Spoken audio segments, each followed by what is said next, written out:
pendapat masyarakat juga. Jadi kita ini kota besar, kota yang multikultural, tapi dalam hal ini masih banyak kesenjangan. Kayak contoh beberapa radikalisme masih ada di Jakarta. Kayak intoleransi itu masih ada. Jadi dalam hal ini kami fraksi PDI Perjuangan komitmen dari awal bahwa kami mendukung keberagaman.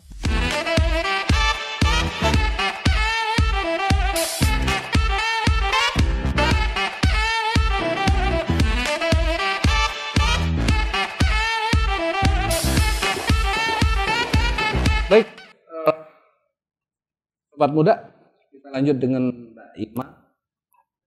Nah, pada posisi tadi kita sudah sampaikan bahwa ayo kaula muda harus mendukung hak interpelasi dari anggota Dewan DKI untuk bisa mempertanyakan kepada pemerintah provinsi khususnya gitu ya Mbak. Mbak,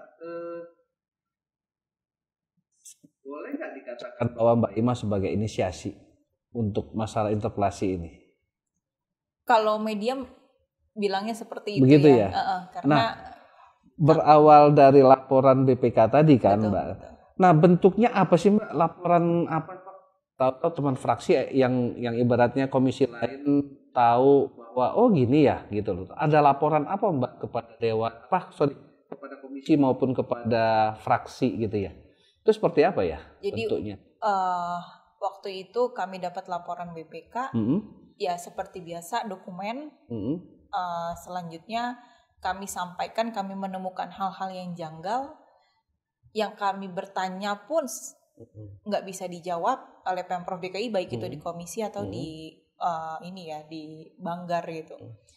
Nah setelah itu kami sampaikan ke pimpinan fraksi bahwa ini ada hal yang menjanggal. Kita sebagai anggota dewan juga salah juga kalau kita diam.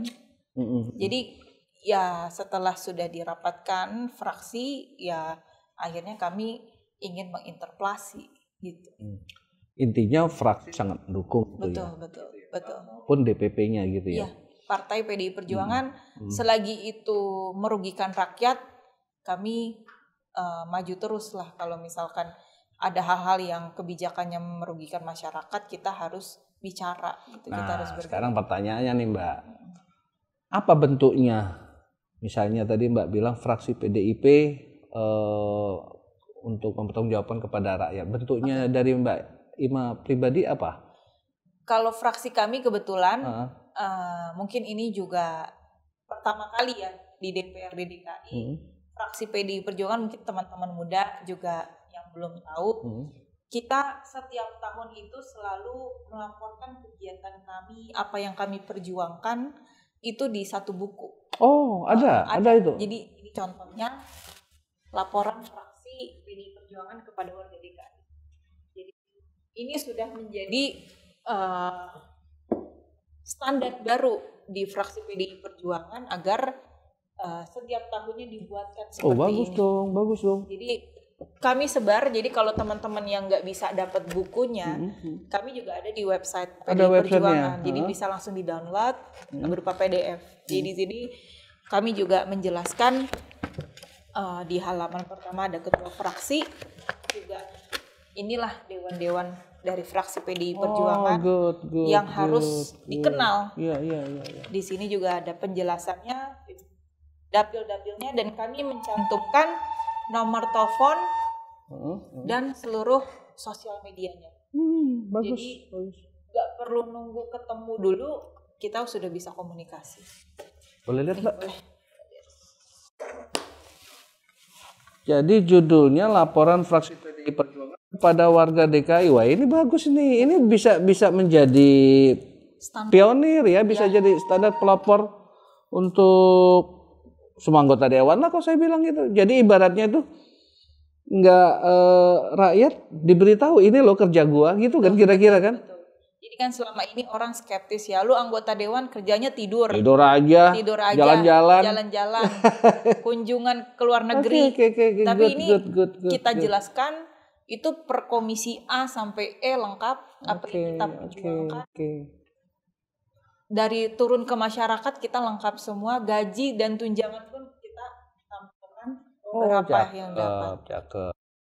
Jadi ini sebagai pertanggungjawaban kami. Dan keterbukaan ini Mbak. Betul, ini keterbukaan, transparansinya jelas. Dan ini ada di web ya? Ada nanti ada di sini ya, webnya ya. Boleh dilakukan. Jadi ini salah satu loh menurut saya ini baik sekali nih. Ini karena ilmu HI-nya atau ilmu pribadi ini. ini menurut saya bisa menjadi standar dan pionir ini. Jadi ibaratnya mempertanggungjawabkan ini lo kerja gua. Kalau kita di dalam kegiatan saya sehari-hari di proyek itu membuat laporan proyek namanya gitu ya. Nah, ini menjadi laporannya anggota dewan kepada rakyat dan mestinya disebarluaskan. Ini bikin atas nama PDIP atau berdasarkan atas nama fraksi nih? Fraksi. 25 orang. Ya, maksudnya bukunya ini sudah disebarkan? Sudah. Sudah disebarkan. Kita launching kemarin Desember 2020. Jadi setiap akhir tahun kita selalu laporkan. Oh, bagus, Mbak. Jadi ada laporan cetak akhir berapa tahun. Banyak? Waktu itu kita cetak 100. Tapi kami siapkan PDF. Jadi untuk yang mau lihat bisa langsung download sekalian. Dan saya rasa ini juga bisa dibikin eksklusif dan bisa disebarkan. Ya. Kalau banyak eksemplarnya mungkin bisa masuk ke mall-mall atau apa atau di lounge gitu loh. Jadi ibaratnya bisa dibaca ya. Dibaca sambil iseng orang nunggu bus atau nunggu pesawat gitu. Oh gini bisa, nih. Iya betul juga sih. Ini teman gue nih, ini si ini nih, ini si ini. Oh gini kerja dia. Ya kayak gitu loh. Betul. Cakep loh ini. Kalau kita kemarin ini kan yang sampel. Jadi ada udah jadi buku sih. Jadi kan kalau ini kan kayak jilid ya. Iya. Jadi buku. Nih, cukup. Kita sampaikan ini juga ke Ibu Ketua Umum pertanggungjawabannya. Bu Mega, ke Pak Jarod, Pak Ahok kita kirim semua, Pak Sekjen, Pak Hasto kita kirim. Pak Ahok bilang, no. Ini beliau juga ngupload di Instagramnya sebagai hadiah Natal untuk warga DKI Jakarta. Cakep Mbak. Jadi kalau orang mau mempertanyakan apa sih kerjaan lo, kita udah terrecord. Ini ada semua. Ini ada tim kreatifnya ya yang bikin gini. Ini dari apa nih? Dari tim komunikasi fraksi. Namanya komunikasi fraksi. Betul. Dan di situ ada kita kan ada laporan masyarakat, kita tindak lanjutin dan ada kontak personnya. Jadi juga nggak bisa bohong. Jadi kan kayak contoh ada jalanan rusak. Iya. Sini. Iya, di belakang. Jadi kayak contoh ada tindak lanjut sampah misalkan jalan rusak yang kita perjuangkan atau kita memperjuangkan fasus-fasom. Bener gak nih? Kita sampai RW-nya pun kita sebutin. Jadi kalau ini cakep nih. Jadi kalau mau di cross check ada nomor handphonenya juga. Betul. Jadi memang real kita kerja nyata. Ini contoh nih misalnya nih. Ibu Yurika memberikan bantuan peralatan olahraga tenis meja Kelurahan Sigarjo melalui ketuanya Reza 0899 sekian loh, ada semua loh. Cakep. Lengkap. Ini ide pribadi yang disampaikan ke fraksi. Ya kami sampaikan ke fraksi bersama teman-teman, disetujui dan ya alhamdulillah ini jadi standar kita buat ke depan. Jadi 5 tahun kita menjabat. Cakep. Ada laporan ini. Pak Ahok. Muridnya udah jadi, muridnya Pak Ahok udah jadi nih, dan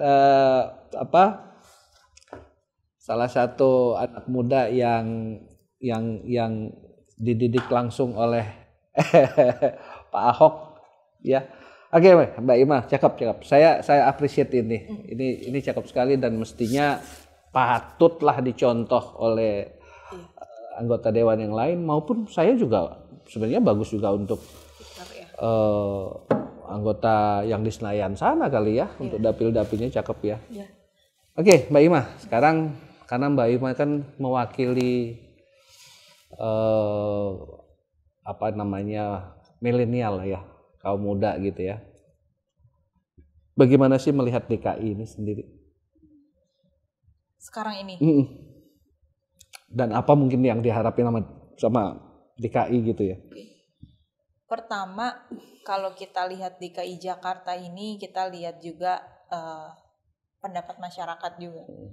Jadi kita ini kota besar, kota yang multikultural, tapi dalam hal ini masih banyak kesenjangan.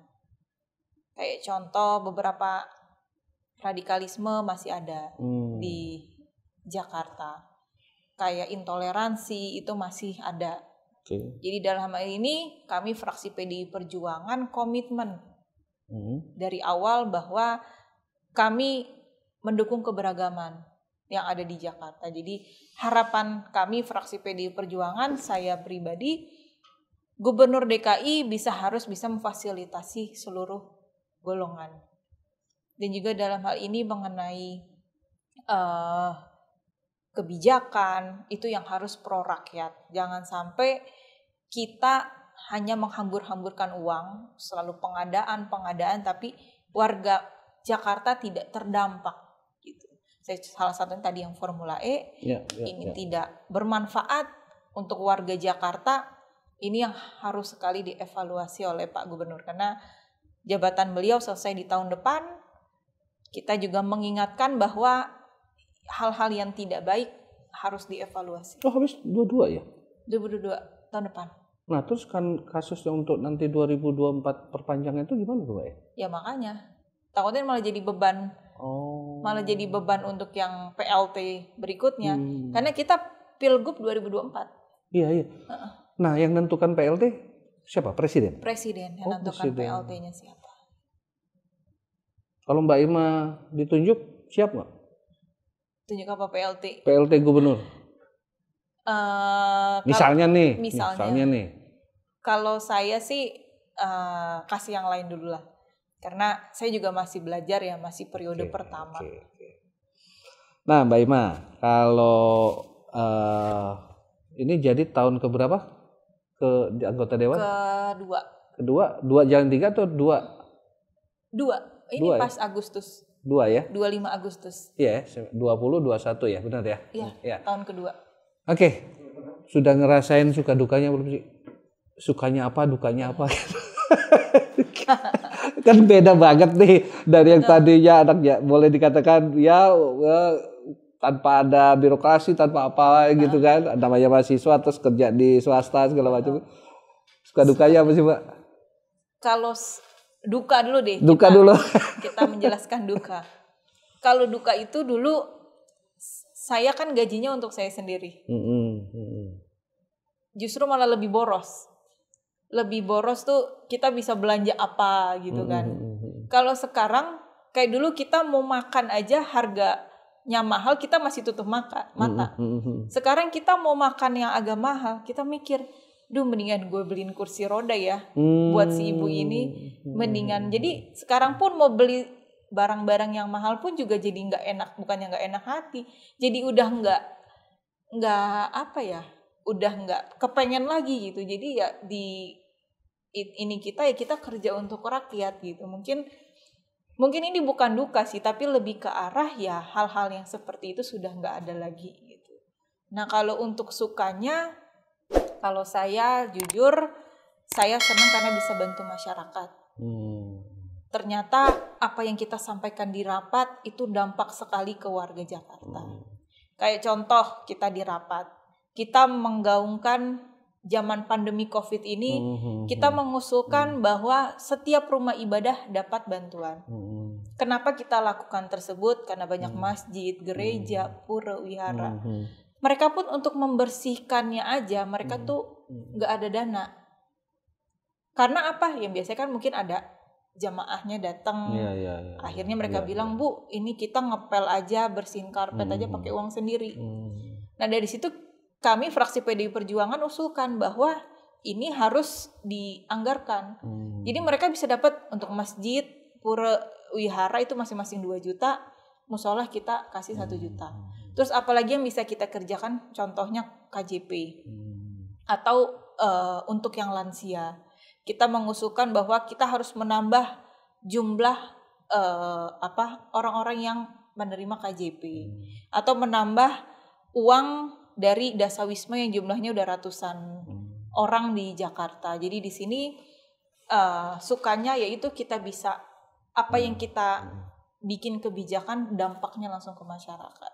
Kita bantu tidak pakai uang kita, tetapi kita pakai uang APBD DKI itu yang kita salurkan kepada masyarakat. Itu aja sih yang membuat kita.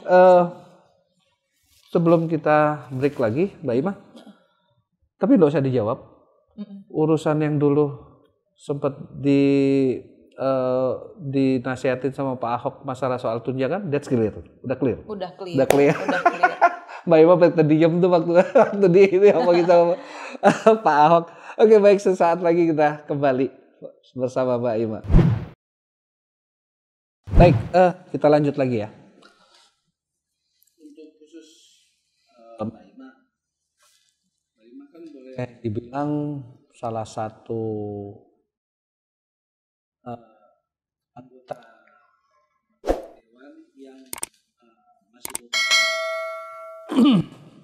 Nah, pada saat sudah mulai kerja lah, waktu sudah dilantik segala macam, tantangannya apa sih Mbak?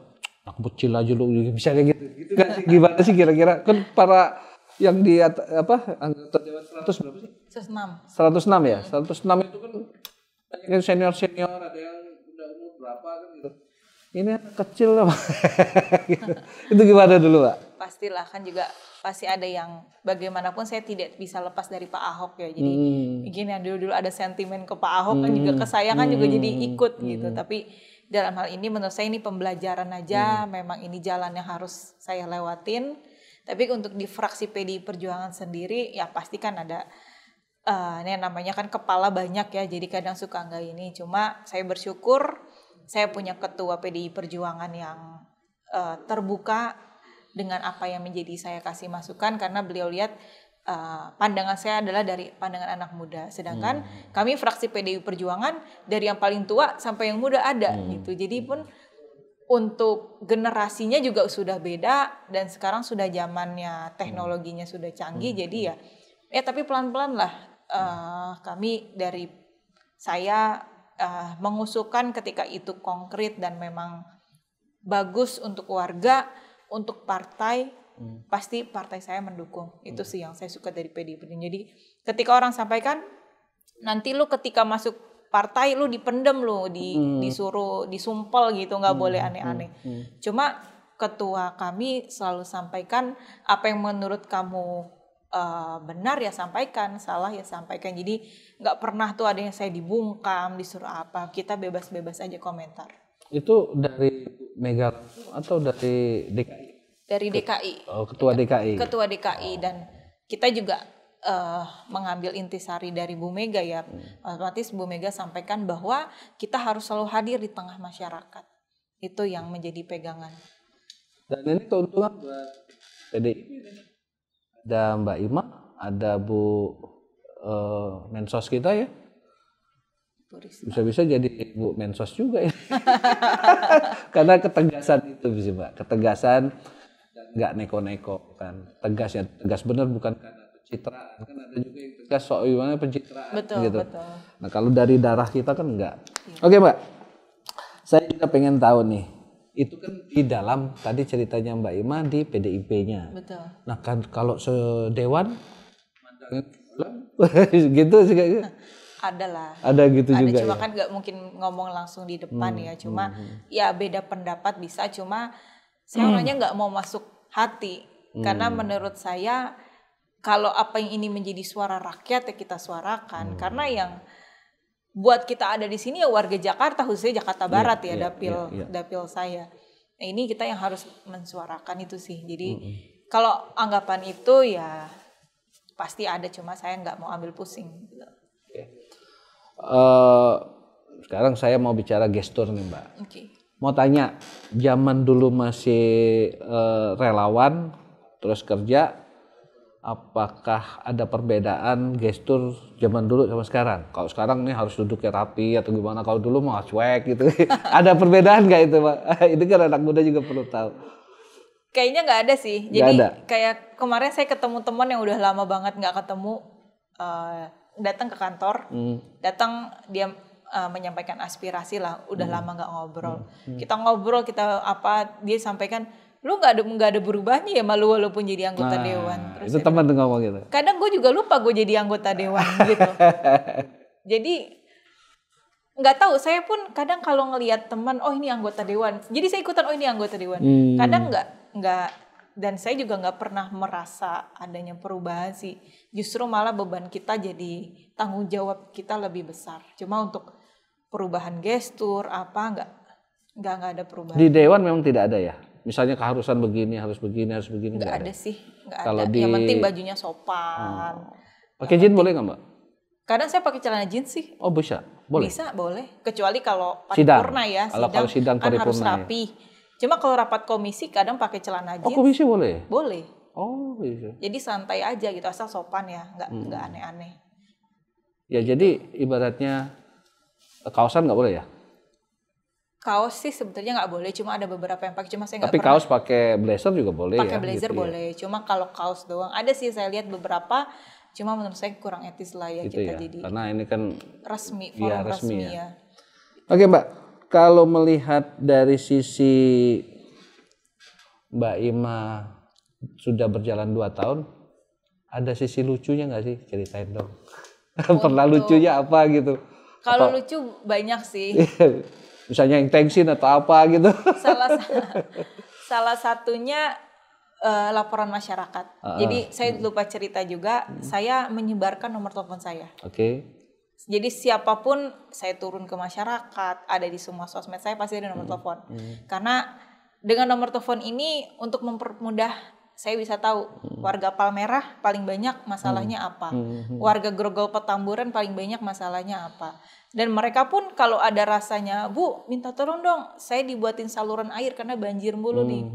Mereka sampaikan langsung via WA, saya mah gampang, tolong fotoin aja, nanti kita tindak lanjut.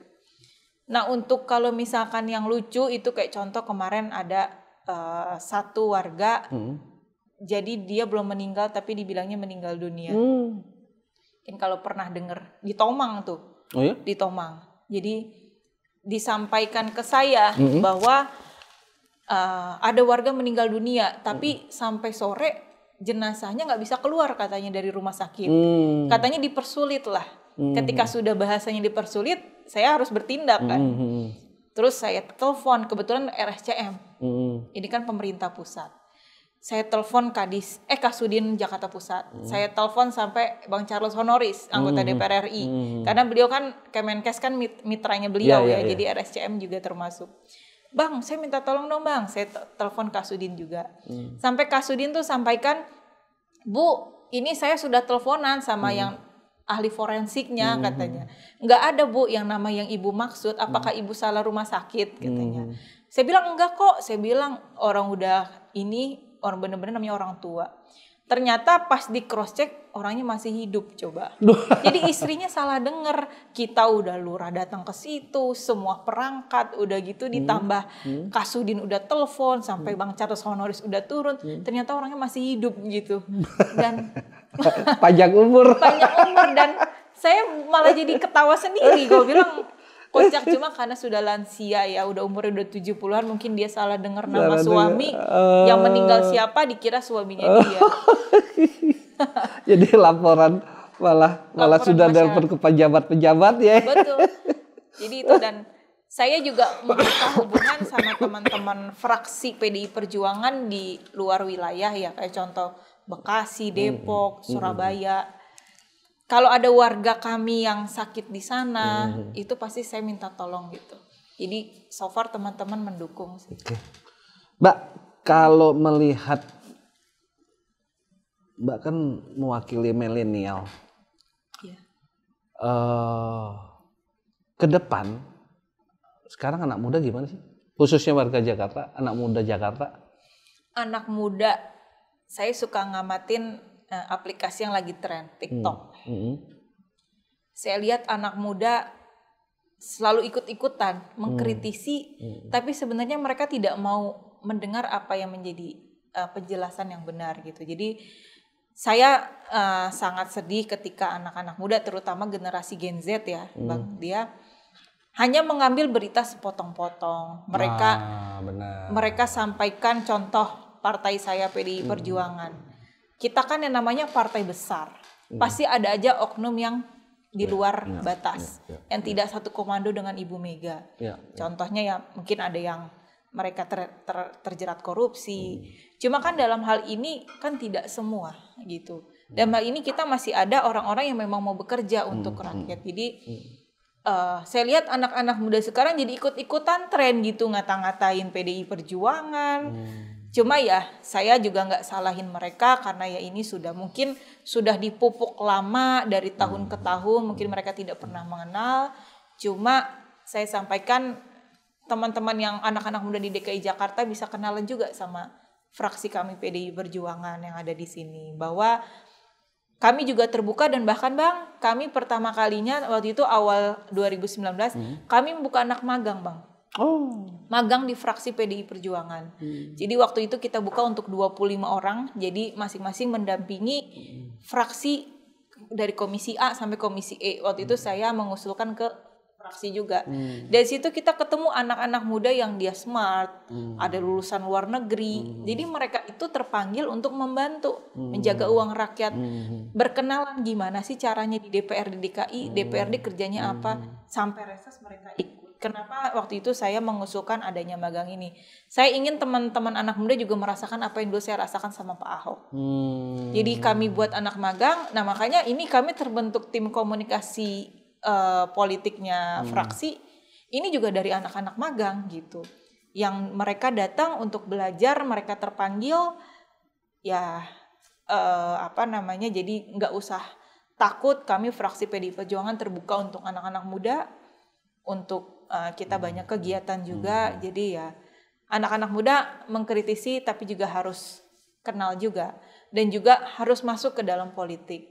Karena kalau membiarkan orang-orang yang menurut teman-teman anak muda ini tidak benar, kalian harus gantikan di dalam itu sih. Kita harus selamatkan uang rakyat bisa kita dengan kita kebijakan kita bisa bantu orang banyak sih. Gitu sih. Benar kata Pak Ahok itu ya. Kalau mau membuat sesuatu berubah, masuk dulu. Masuk politik. Masuk dulu ya. Mbak, bagus ini Mbak. Dan salah satunya adalah cara komunikasinya Mbak Ima membentuk komunikasi divisi komunikasi untuk anak-anak ini ya, untuk medsos segala macam ya. Betul. Dan itu baik sekali. Nanti teman-teman ada ini medsosnya. Coba boleh di link langsung, mau tanya apa tentang DKI dan juga khususnya untuk fraksi PDIP Jakarta, ada di link sini nanti ya. Mbak, satu hal lagi. Kalau Mbak sebagai pimpinan, apa yang Mbak akan lakukan untuk nyetop korupsi? Anak muda selalu tanya itu. Pimpinan apa nih? Tertinggi lah. Tertinggi. Misalnya nih, ini dunia mimpi lah kita, di negara mimpi nih sekarang. Mbak akan lakukan apa? Mimpi dulu. Pertama yang pasti kita harus cukupin gaji mereka. Satu. Yang pasti jangan sampai mereka kita udah perintahkan kerja keras, tapi gaji mereka kecil kan kasihan juga.